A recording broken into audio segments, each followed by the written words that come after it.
Hello. Yes. Hello. Hi.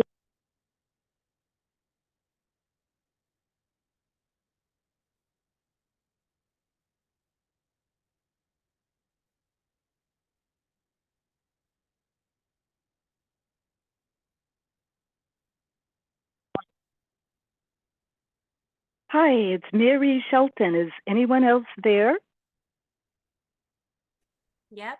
There's several people, it looks like.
There are some cords there, just so you know. But you are online. Yep, we do. And you are unmuted, so you should be good to go. And we're monitoring chat and everything over there. So You ready? yep. I feel like I need a stool.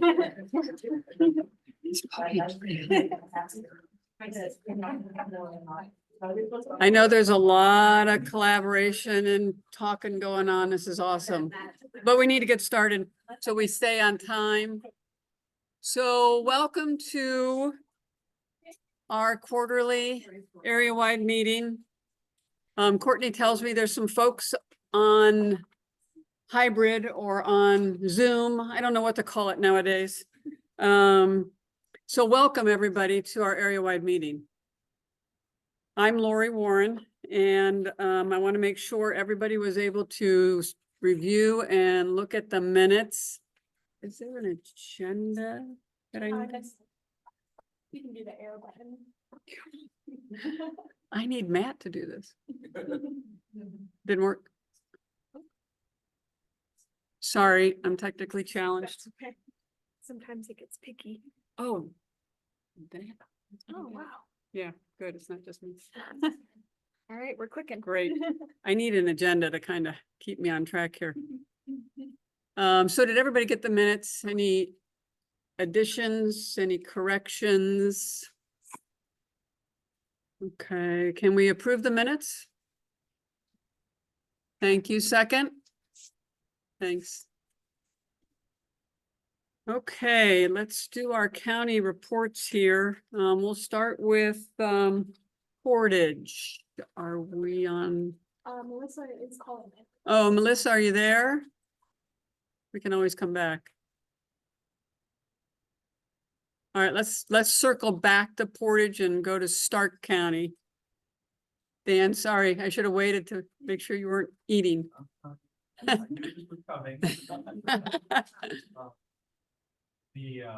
age-friendly committee met about 3 weeks ago to build on the needs assessment. There were about 50 people there from various agencies and organizations, and it was facilitated by a couple of folks from Walsh who have expertise in organizational development.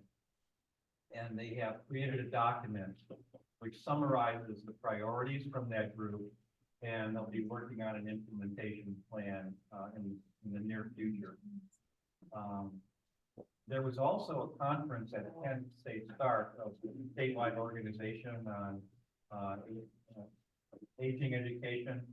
And we were, even though we didn't pay to attend the conference. Oh, thanks a lot. I hope you didn't miss all that. Anyway, we were invited to a walk audit, which is a new process they're developing where people from various backgrounds basically walk the streets of a community to determine how walkable they are, how friendly they are, how safe they are, what services and facilities are available. We were going to do the campus, but it was raining that day, so we basically heard the session and did the audit inside. But we got a good idea on what a walk audit involves, and we may be using that as we develop the age-friendly plan. Very cool. Okay. Thanks. Appreciate it. Thanks, Dan. Anything else? Torch. Never heard of a walk audit. Cool. Okay, let's move on to Summit. Jeannie.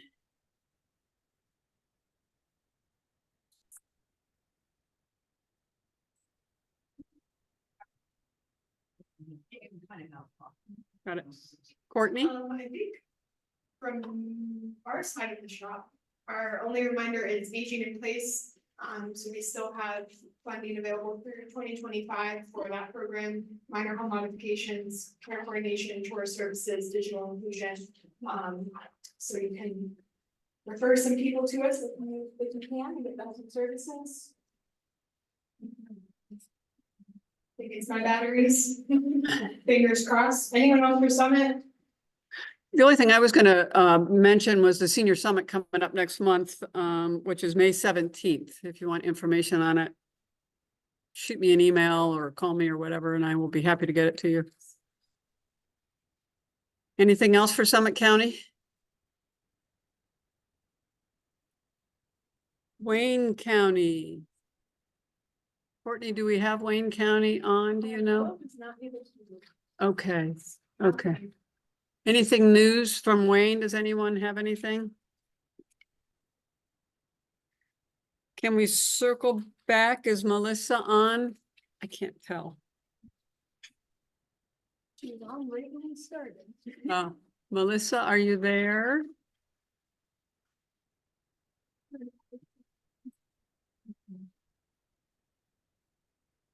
I'm going to circle back after Brandy does her thing. Yep.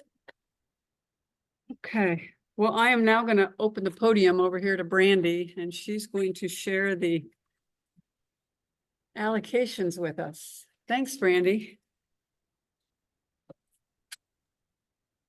All right. Good afternoon, everyone. Thanks for hanging out with us this afternoon for a little while. I'm Brandy Krzyzanowski. For those of you that don't know me, I've been with Direction Home for 21 years. Done a lot of different things from assessment to care management. Now I'm currently over provider relations, as well as compliance and project management, quality improvement, all the fun stuff, I think. But we are here today to talk about funding allocations, which I know is everyone's favorite topic on a Friday afternoon. But we'll try to make it as fun and lighthearted and easy to understand as possible.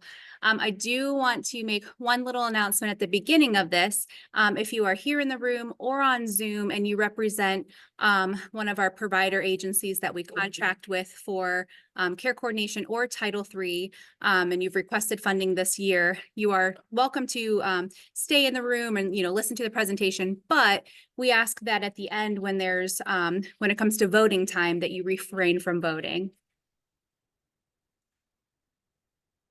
All right, so I know a lot of you have been with us on the Areawide council for a long time, so this isn't your first rodeo, but just to kind of remind everybody, excuse me, and do a little level setting, we're here to talk about Title III funding allocations. And Title III comes from the Older Americans Act, and it's split up into 4 buckets. At least that's what I call them. So what we're going to review today is Title IIIB services, which are supportive services like home care and legal aid. C is broken into 2 different pots, which is C1, which is our congregate meal funding, and then C2 is home delivered meals. Title IIID is our evidence-based wellness education programs. And the ones that we're offering currently are bingo size, which I have not seen yet, but I want to. I hear it's really awesome. Who doesn't want to play bingo while they exercise? Tai Chi for arthritis and falls prevention, and powerful tools for caregivers. And then Title IIIE is our caregiver support program, and it encompasses things like support groups and information and assistance, things like that.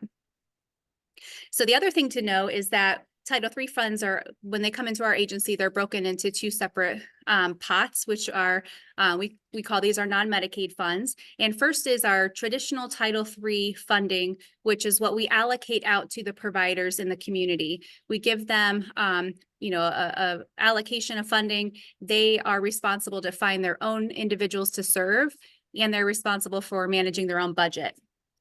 The other side of Title III is our care coordination program.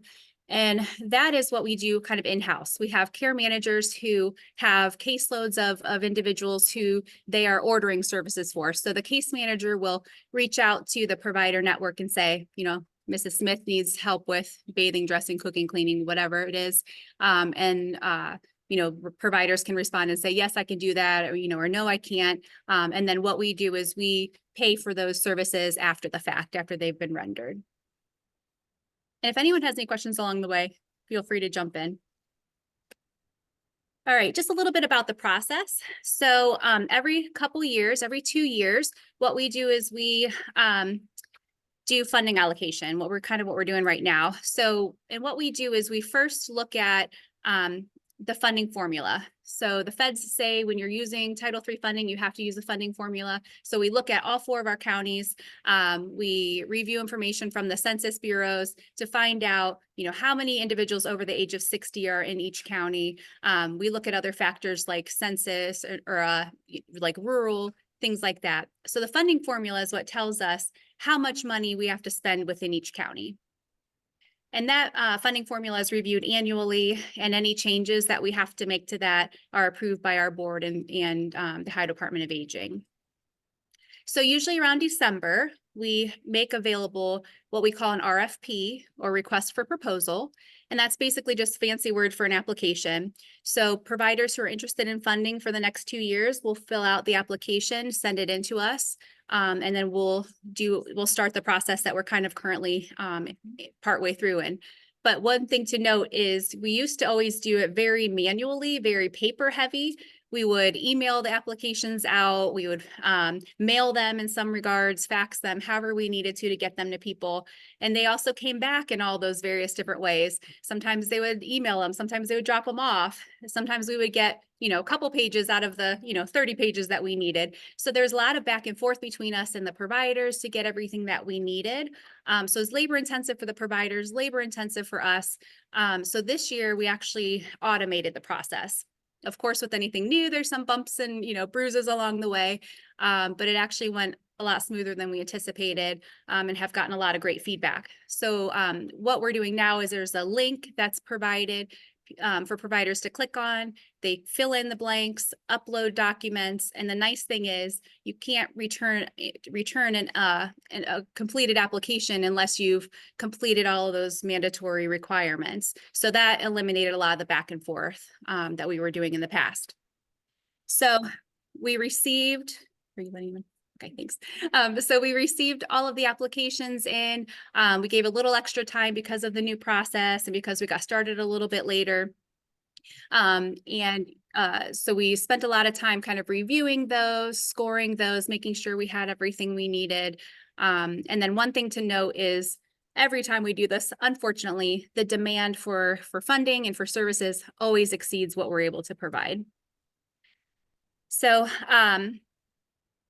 things that we take into consideration when we're looking at the applications and trying to figure out, where we're going to put funding is, we always look to make sure that we are giving funding to providers that we've given funding to in the past. We try to keep them as whole as possible, try to give them, what they at least were receiving the last funding cycle. We also look at earnings. So if we've had a provider who didn't earn what we gave them the last couple years, we probably wouldn't give them more than what they were earning the last couple years. So once we kind of make our determination or our recommendations, I should say, internally, then we go to the area-wide allocations committee, which is made up of the county presidents. And that happened last Friday. So I presented the same presentation to them on Friday. And then we bring it to you guys, the full area-wide council. And then after that, it goes to one of our board committees, and then it'll go to full board. And then we will also present this information to the Ohio Department of Aging. We give them our plan, which is called the Strategic Area Plan. So then in the fall, we would put together contracts and send those out to providers. And the new contract cycle begins October 1st. Of course, all of this, the little blast box here says all of this is obviously based on what we actually receive as far as funding. We don't know what we're going to receive quite yet. Hopefully we know that in July, or at least by the time we send out our contracts. But at this point, what we generally usually do is just go by what we received last year. We start with what we know we, have received in the last year or two. Yeah. So all of it, we don't have as none of your counties right now have a levy, but would this be affected if there was a levy? In other words, with other counties, would you guys have more money to give to counties that don't have it, or would you still divide it based on populations? Yeah, that's a really good question. The question for those of you online, if you couldn't hear, is how none of our 4 county areas unfortunately have a senior service levy, but if we did, how would that affect this process or funding availability? So Title III funds we would still do this entire process the same way we always have. This is guided by federal regulations. But if we had a levy in any of those counties, obviously that would be additional funding that we would have available to provide services in those counties. Usually levies are distinct in that particular county. So if Summit County had a levy, for example, we would only be able to use those, those funds for Summit County. But yeah, I think until we get a levy, we don't know exactly how, the funding distribution would be. But as far as I'm concerned, it would be completely separate from this. Am I right, Matt? Federal requirements are such that they give us a portion of funds to allocate, and then we use the funding formula to allocate those funds.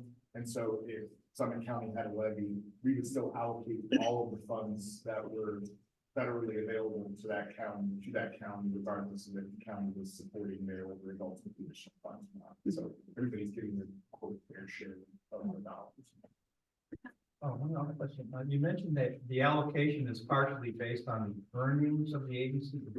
The earnings, like how much of the grant funds they had used the previous year, or is it some kind of an in-kind or math or something like that? Yeah, so the question is around earnings. So we look at, if we gave a provider, $20,000, for example, and they only earned $8,000 of that, and that happened kind of year after year, we probably wouldn't give them another $20,000 the following year. We would maybe have a conversation with them and say, it seems like you've been earning around $8,000 each year spending, we call it earning. That seems like a good amount to maybe start with to give them. Does that make sense? If they only use 8 of the 20, what happens to the other 12? Do they have that, or do you retain that? Yeah, good question. So what happens to the additional funding that is not spent? So that is one thing that I wanted to point out for this particular allocation cycle is, so anytime there's funding available that isn't being spent, doesn't appear that it's going to be spent. We have conversations with providers throughout the year to find out, you haven't, you're not, so we're halfway through 2024, for example. So you would assume that the funding that they have spent or earned should be around 50% at this point. If they're really low, we might reach out and, find out what's going on. Have you just not submitted your billing to us yet? Or do you not think you're going to spend it? Because if they don't, we usually always have providers who are overspending. So we could always reallocate that to another provider. Yeah, we don't keep it. We reallocate it out to another provider or service within that same county to keep that county whole. And so one thing I wanted to just mention about this time around is we've had COVID funding the last handful of years. And we mentioned to providers, since that funding, it was time limited, to spend that funding first and then spend the Title III funding after that. So, and we were allowed to carry over Title III funding that wasn't spent. So this last funding cycle, there was, funding left over that providers hadn't spent because they spent their COVID funding first. So when we did the 2024 allocations, they were a little bit higher than what you're going to see today. So it looks like we don't have as much funding to go around this year, but it's just because we had that carryover from the previous year. All right, any other questions before we go into the care coordination program? All right. So just a little staff analysis and our recommendations. So as you all, I'm sure, have heard us say many, many times, there have really always kind of been provider shortages in the care coordination program, unfortunately. So most notably in personal care and homemaking. And because of that, and also following on some best practices from other AAAs, we recommend that we accept all care coordination providers who meet the regulations, meet the requirements as providers for this program. So for the federal funding, you have to do a competitive bid process. And we used to do that on the RFP side. So when people are applying or providers are applying for services for care coordination, you could do the competitive bid up front, which means you're going to accept some providers, not accept others. We didn't really want to do that. We didn't want to exclude anybody, knowing that we already have a huge need for providers and for services. So what we have done the last few years, and all the other AAAs do it as well, is we do the competitive bid piece on the back end. So when a case manager is looking for a provider to provide services for an individual, and they send out that referral, if one provider replies and says they can do it, great, we'll award it to that provider. But if there are multiple providers, then we look at cost, and we'll go by the lowest cost at that point. But we feel like doing the competitive bid this way on the back end instead of the front end will help us to have a more adequate provider pool to draw from. So there's going to be a lot of slides that are very small and have a lot of information on them like this, but I'll just kind of highlight a few things for you. So this first one is for adult day services. So this is for the care coordination program. And you can see we've got a few providers in every county, which is always something that we look for. We want to make sure that we've got a nice variety and enough providers per county. And then what we generally do with care coordination, our process says we go by the median, the 2024 median. We would love to be able to pay providers everything that they ask for and everything that they need, but funds are limited, especially for care coordination. So in order to be able to provide service for all the individuals who are on the program, we usually go by the median. So if a provider's over that median, we'll ask if they can come down to that median point. If they're at or under the median, we provide them with, what they asked for. And again, that's where that competitive bid comes from. You might say, well, why aren't we paying all of them the same? We have to do that competitive bid. So chore services, this one you'll see just the dollar rate. That's because chore is very specific to that particular job that needs done, depending on the home and what needs to happen there. All of this would be provided to the case manager on a bid sheet. So they would send this out to providers, and they would get a bid, and the case manager would have to approve that dollar amount. So we put $1 in there just as a placeholder. In order to approve them as a provider and put them into our system, you have to put a dollar amount there. So when you see that dollar, that's all that is we know with this service and like minor home modification, for example, that it's a per bid service. Emergency response systems, you'll see those there. And if you have questions on any of these, let me know. Home delivered meals. Let's see the list there. Homemaker services, we have quite a few. We have, and again, homemaking and personal care are ones that we always struggle with for care coordination. This year we had 10 additional providers apply, so we're excited about that. So there's a couple different sheets of this. And you can see on there the median rate of $33. Minor home modification, again, that's the per bid rate. So you just see that $1 there. There's the list of applicants. Again, we have them for all 4 counties, which is great. Personal care services, there's lots of sheets on this one. So I'm just going to cruise through here kind of quickly. So this one thing to note, the names that are down here at the bottom in yellow, one thing that we have added to care coordination this time around is self-directed care. So this is a service that's available in the waiver programs. And we decided to add this to care coordination as well to help with the lack of home health aides that are available. So self-direction is for individuals, consumers who are able to, really kind of manage their health care really well, who are interested in being able to hire and fire and determine pay scales and things like that. So what happens is if we have an individual who maybe has a family or a friend who's already providing services for them for free, we try to work with them to say, hey, would you be interested in becoming a paid, worker through this program? You're already doing the care, and that helps us when we aren't able to find home health aides to provide service for individuals. So I have them down here in yellow. There were just 3 that applied this time around. We don't know the rate because that's something that's negotiated between the consumer and the aide. So these 3 individuals are saying, I'm willing to help whoever. So our case managers would, work with these individuals and try to link them with someone that they would be a good fit with. Whereas most of the time, I would say when people come on, they already have an individual in mind that they want to care for. Any questions on care coordination? Okay, Title III. So Title III works similarly to a block grant. So what happens is the providers look at what's the rate that they need to charge in order to do the service, and then they multiply that by the number of units that they think that they would be able to provide, and that becomes their total allocation amount that they're requesting. Again, we allocate according to our funding formula, so it's different for each county. And as we're doing our allocations, we're assuming a lot of things because, again, we don't know exactly what our federal award is going to be quite yet. So we're working on our assumption that it's going to be at least what we got last year. Again, we're also trying to do what we can to keep providers whole. We want to make sure that we're providing them with what they are actually earning and what we've provided them hopefully in the past.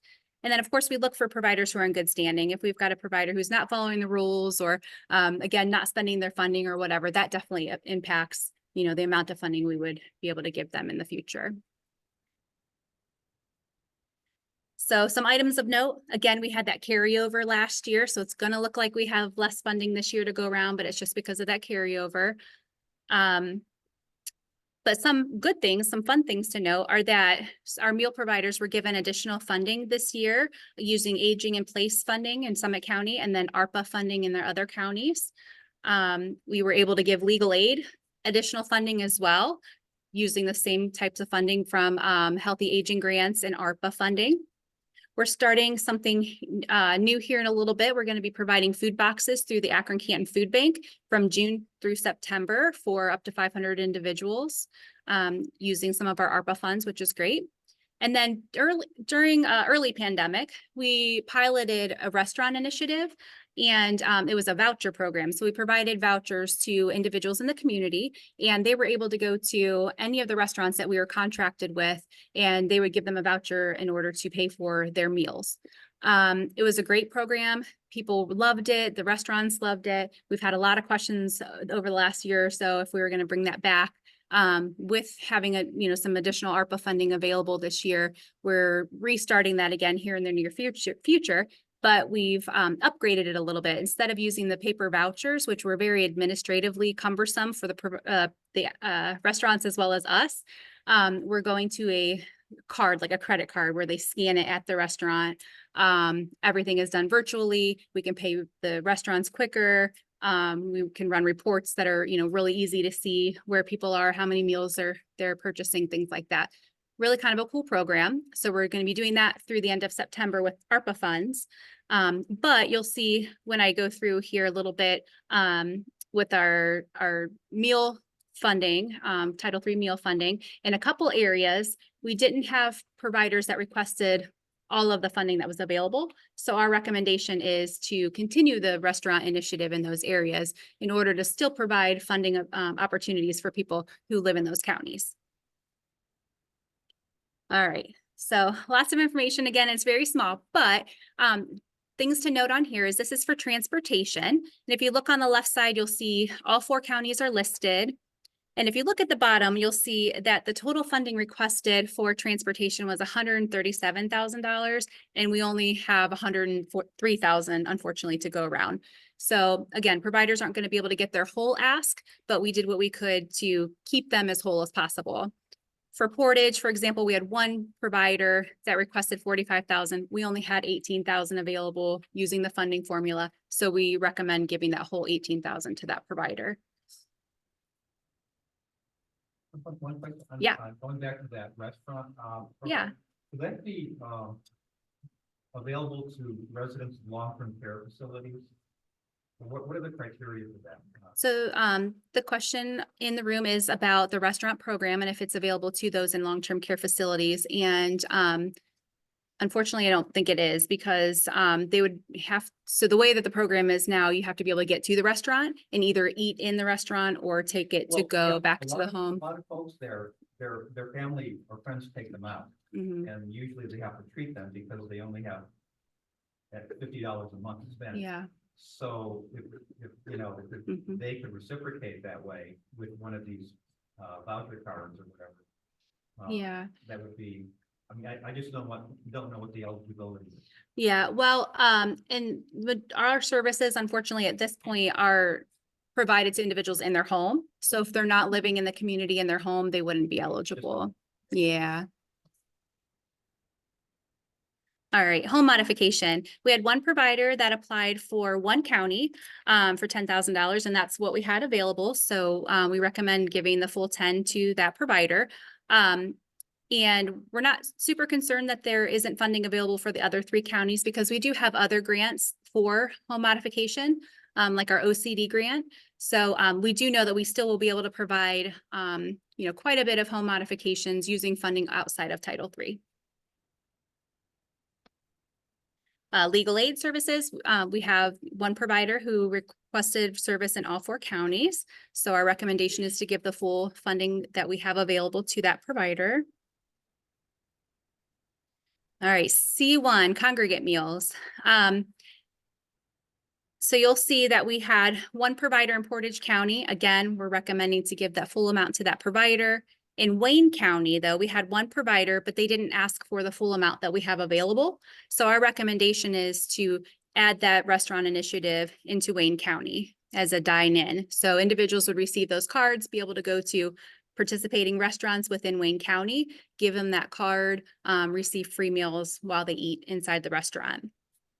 For Stark and Summit, because we have so many providers, we did have to look at the requests we were previously given to the providers, and do the best we could to get people as close to what they were asking for as possible. Again, the total requests were 877,000, and we only had 519 available.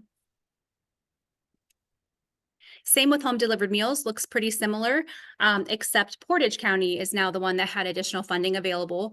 And since this is C2 funds, which are home delivered, if we were to provide the restaurant initiative in Portage County, it would be grab and go style. So they would either have to pick it up and take it home or order it and have it delivered. So we're suggesting that with the additional funding available in Portage County, that's how we make those services available to individuals. And for C2, the total requests were 1.9 million and we only had 1.2 million available. For Title III-D, health education, we didn't have any providers apply, which we weren't super surprised about. That's how it's kind of been the last handful of years. So what we do in this regard, when we don't have any providers and have a need in the community, is we complete what's called a waiver that we send to Ohio Department of Aging, and we let them know that no providers applied. So we're asking if we can provide that service. So Lori Smith and her team have been providing these services for quite a few years now. So we'll continue to do the same thing as long as our waiver gets approved.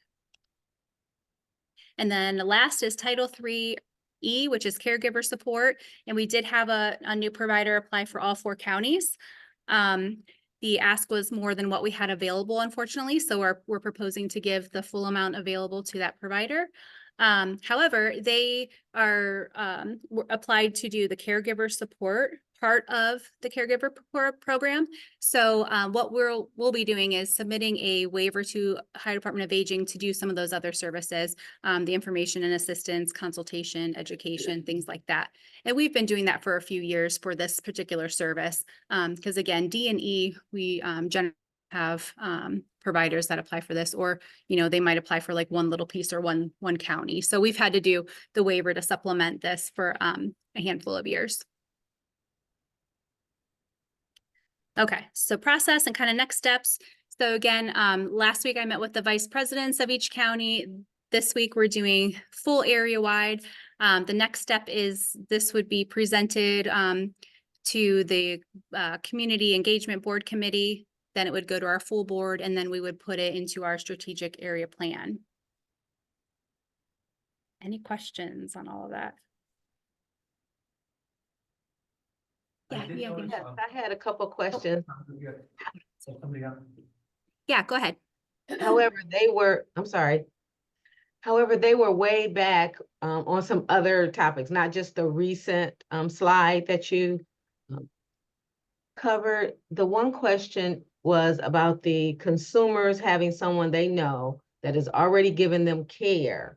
Mhm. And that person can sign up to be paid.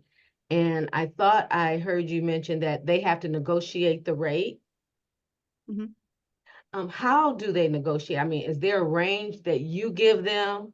Yeah, the state of Ohio gave a range, and I don't remember what it is. To be honest, it's like 16 to 32 or something like that. So the individual would negotiate with that paid caregiver on what rate that they both felt would be fair. Okay, wonderful. And then the other question was on the home modifications. Does that only provide the modification for people who are living in a single family dwelling, or would it include people who are living in apartment dwelling?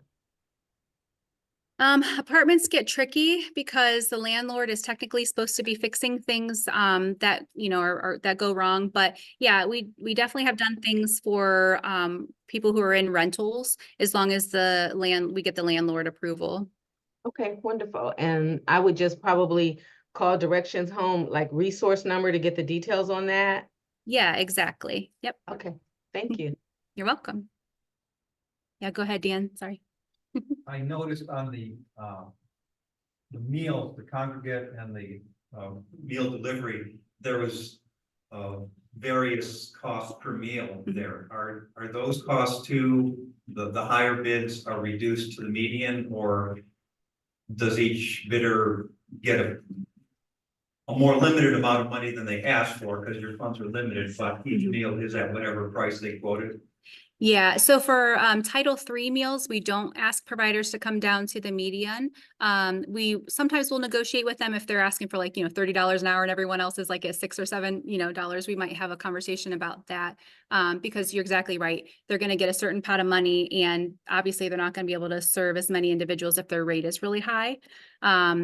Usually the rates are fairly close together when it comes to the Title III meals, but yeah, we have had to talk to providers in the past and say, are you able to come down a little bit, or get a little bit closer to where everybody else is. Thanks. Yep. Sorry, guys, I hit a button. Any other questions? All right, well, thank you. If you think of anything, let us know. And thanks for listening.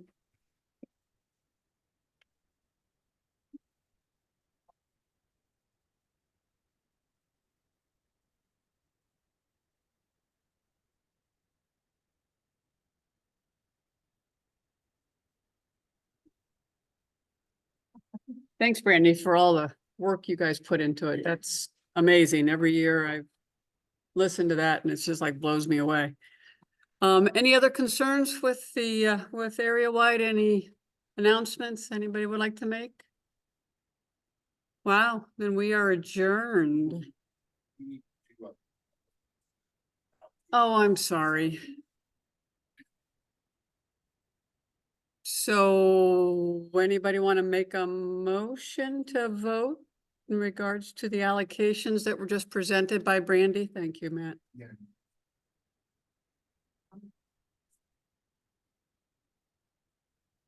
Second,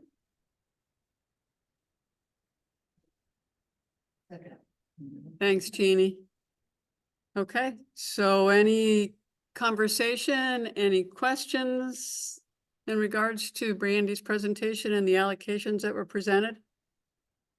Okay, Will you be advised of when you know what the grant will be from the government?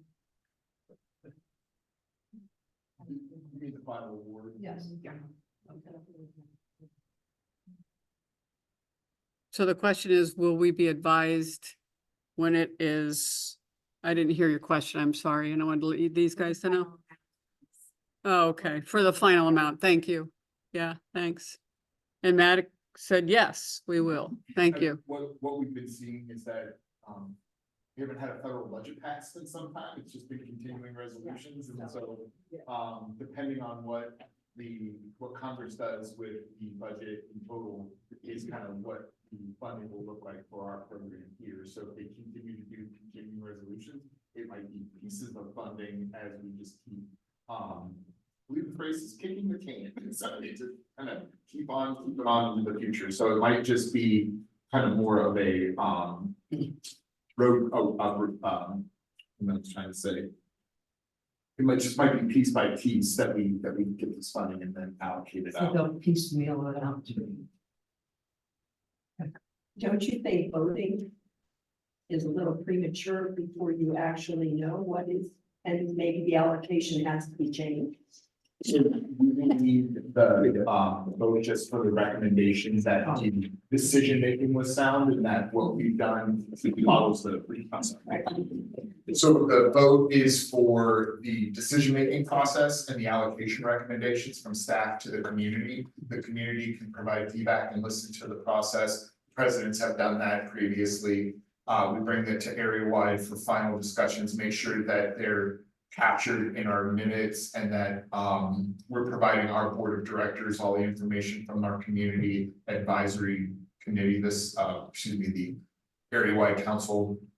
And then it will go through our board process for the approval. And so what we do is we put a certain number into our budget at the board level. The board will pass that budget, and then depending on the allocations that come in, we'll then we'll have the authority to change this allocation based on the amount coming in and the spending that we see from the providers. So it's not a one and done kind of locked in amount that you're approving. It's the process and the steps that we go through, and then the overarching kind of need that we see versus the supply and demand issues that we have, and then the motion to move it on from the community to the board is how I see it. And then are we made aware? Yeah. If there is changes? Yep. How? Yep. And then like I said, this group's power is in being the voice of the community for older adults and caregivers, people with disabilities, and then we take that message to the board, and the board makes the final decisions.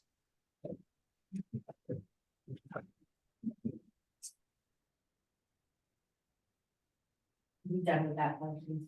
I had a general question overall. Just with the announcement of, and this may be you, but I think people would be interested, with the announcement of the requirements for staffing in the nursing home and American Healthcare Association saying, hey, that's gonna close a bunch of nursing homes. And as a former nursing home administrator, I know it's hard. I mean, we have a hard time getting caregivers in the home community, much less, if we have mandates in the nursing home. If there is an influx of, if this does go through and there's an influx of people being displaced out of nursing homes and having to come back in the community, are we ready? And do you guys have any thought process from an advocacy standpoint either way on this? That's a really good question. And so I think that there are a lot of facets to that issue, and there's a lot that goes into ensuring nursing home quality and the aides being recruited, reimbursed, and retained at a certain level. I look at my friend Dan, who is an ombudsman in the office, in the facilities, making sure that the rights are being protected. And so we all can agree that that's an important piece of older adult care. If you don't have the right people providing the care though, then, you know, the system doesn't work. I will say that I've read previous reports from Scripps Gerontology and others that say that there are more Ohio Medicaid nursing home beds than we need right now. And so they call that being overbedded. And so, what's that? Is it the most in the nation? I didn't know that. And so being overbedded means that we're paying for beds that we don't necessarily need. And so in a perfect world, I think what would happen is this might size the industry so that if certain facilities had to close and those residents and their aides go to other facilities and then use those beds, that what we might see is a merger of facilities, aides and administration so that there are right-sized options for nursing homes, assisted livings, and home and community-based care so that we see kind of more of a balance there. It would be kind of, it might be kind of a perfect world. I think that that's what we in the Aging Network would advocate for, is choice in these opportunities and a certain level of quality in the care that we're seeing, because there and Dan can tell you, but and others that have had loved ones in nursing facilities, done ombudsman work, can tell you that we have always had quality issues in nursing facilities before the pandemic. The pandemic did nothing to help that issue. And so right now what we're doing is trying to figure out, what does the new normal look like in nursing facilities, and how do we ensure that the aides are getting what they need to provide that service, the residents are receiving the care that they need, and that it makes fiscal sense for the state and the nation as Medicaid pays for this stuff. I don't know if that really answered your question, but. Well, I mean, I think that makes good sense. I think it's always the rural communities that I worry about. If there's one nursing home and they can't get the staffing, they close. Now families are having to go 50 miles to, go someplace to visit their loved one. So there's often nuances. I would, Oh, sorry, one second. And to answer your question, Karen, about are we ready? I would say no. I mean, we have a waiting list of, how many currently, like 500 individuals who need service that we can't find providers to provide. And there's a different presentation that I give, and I always call it like the good, bad, and the ugly. Like the good is we're living longer, which is great, and we're living longer and healthier, longer. But the bad is that we can't serve the over 60 individuals who need help right now well. So what happens in 20 years when it's more than double the number of of older adults, if we don't do something to fix that infrastructure now, which is one of the biggest reasons why we've started asking providers the last handful of years, how much does it cost you to do the service? Don't try to, because back in the day, we always wanted providers to be like the lowest cost, right? And that ended up hurting us, I think, in the long run, unfortunately. So now we're asking, how much does it cost you to do the service? What do you need in order to do this? We can't always provide exactly what they need, but we're trying to get closer to that number. And it is one great thing that happened is Ohio did increase the hourly rate for quite a few services that started in January, personal care and assisted living, adult day services. Quite a few of those got pretty significant increases, which were long overdue. There's still not enough. We know it's not enough, but we're hoping that it's helpful. It's going in the right direction. The other thing is, like you guys were talking about before, senior service levy. Like that's the best way for us to care for the most individuals. So that's really something that we need in all 4 of our counties.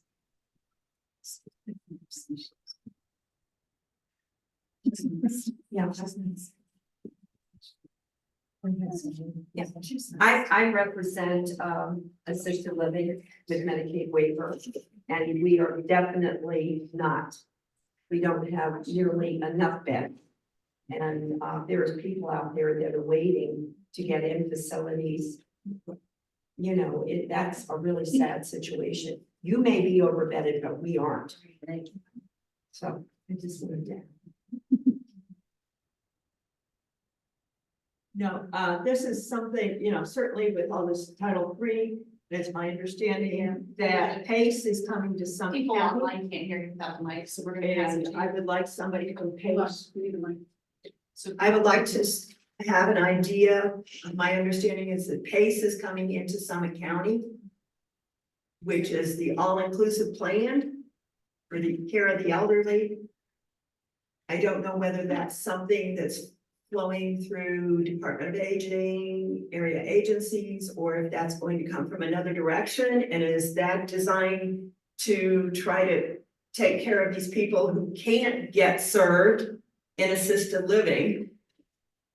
And, you know, because I've been trying to do gap filling for the last 5 years, and it's been absolutely maddening. I'm currently working with an individual in Cuyahoga County, and it's no better up there. Yeah, so yes, PACE, is coming to Summit County. It will be through, McGregor PACE, which is up in Cuyahoga County. They already have a couple sites, so they're expanding into Summit County. And yes, that will be a really great, alternative for quite a few people. I think it's only gonna be a couple hundred people though, so, you know, it'll be helpful for those individuals, but it's not gonna be unfortunately enough to help everybody. But yes, that's run through the Ohio Department of Aging, but not necessarily through AAA's. Oh, great. So I just have a question, going back to the personal care assistants. And I'm not sure, you know, as an area agency on aging, are you able to hire internally people, personal care assistants? You know, because there's high turnover, right? So you hire them, they're full-time, they get benefits. Are you able to do that as an area agency on aging? I love this question. I'm glad you asked that because that was one of our operational plan objectives a couple years ago is, you know, if there's a need and it's not being met, you know, is it something that we could look at doing? And we did look into that. We did a business plan and everything and found that it's really hard to be able to do that service and, you know, be able to keep your doors open. I mean, I really feel for our personal care providers with, you know, the current rates that they're provided. You know, and I do unfortunately have to tell providers a lot, we can't be your only income source. Like there's no way, you know, you could rely on the Medicaid funds in order to stay in business and be able to do a great job. So I think really where the money is in the private pay or the, you know, even the Medicare services. So for us, unfortunately, we couldn't figure out how to make it work. But it is, you know, something that we've definitely looked into and, a couple of the other AAA's have hired staff that have done that, on a very small scale, just as, and again, and it's not they don't want it to negatively impact personal care providers already have, it's just what they would do is send out referrals to all the personal care agencies, and if no one could staff it, they would send someone from the AAA. And I know in Cuyahoga County. I live in Cuyahoga County. So in Cuyahoga County, they do have tax levy. It's a Health and Human Services tax levy. And I know through their senior adult services that that's what they had done was they hired their own, you know, personal care assistants who could go out and do that bathing and those types of things. So, yeah. Any other questions? Those were great. Thank you, guys. Given everyone motion sickness now. What's that? I've given everyone motion sickness now. Online. Great discussion. Wow, cool questions. Thanks so much. So I think our business is done. Move to adjourn the meeting. When is our next meeting, Courtney? I'm sorry. That's what I wanted to. July. That's a good question. Usually I have that. Is that 26. July 26. Yeah, next meeting, July 26th. We need to vote on the motion. Yeah. I thought we did. No, no, did. It was seconded, but no. vote yet. So I'm sorry. There was so much discussion going on. So can we please vote on the motion, please? Those in favor, say aye. Opposed? Sorry about that. Totally out of order. Thank you for the second brain today. Just don't make me chair. It's a Friday. Okay, so now can we have a motion to adjourn, please? Second. All right, we'll see you all in July 26th. Same hybrid? Yes. Okay, And great. We'll have kinks worked out, so we don't have to do nights. It's a work in progress. Thanks so much. Thanks, Brandy, again for all your time. Appreciate it. Sorry, I thought. I lost the boat. Alrighty.